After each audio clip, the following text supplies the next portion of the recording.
Thank you, Mr. Speaker. This is a final amendment to the bill which will not kill the bill or send it back to committee. If adopted, the bill will reappropriate resources in areas critical to our national security and to defend Israel, our most important ally in the Middle East.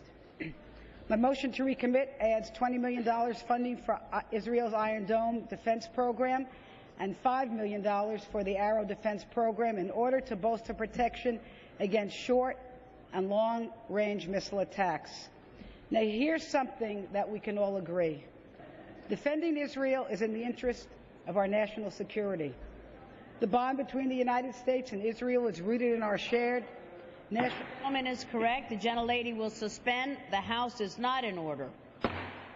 Thank you, Madam Speaker.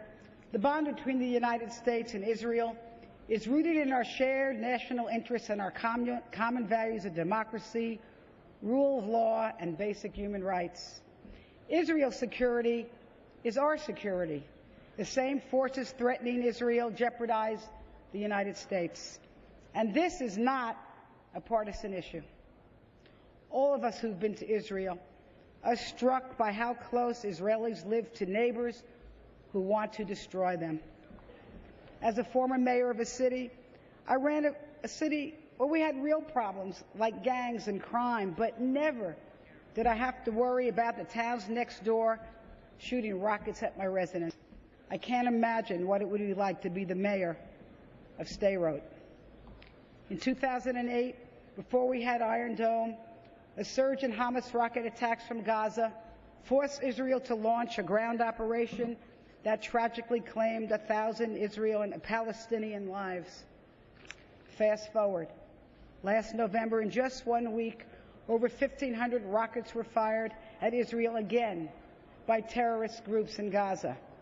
Thankfully, this time, Iron Dome intercepted over 80% of deadly attacks, preventing war and saving lives.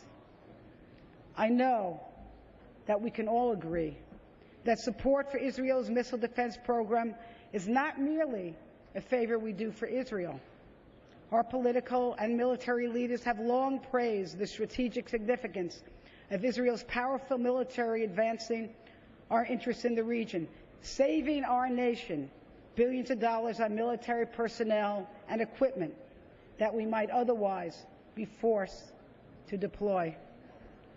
Looking at Israel's neighborhood, never has this situation been so urgent for both our countries, with increased threats from Iran, Hamas, Hezbollah, and Al-Qaeda, and instability in Syria, Egypt, and Jordan.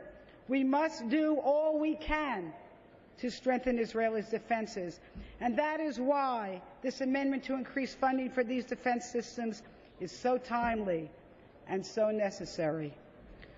Support for Israel has always enjoyed overwhelming bipartisan support, so I urge my Democratic and Republican colleagues to come together on this important amendment to support Israel and promote stability in the Middle East. I thank you, Madam Speaker, and I yield back my time.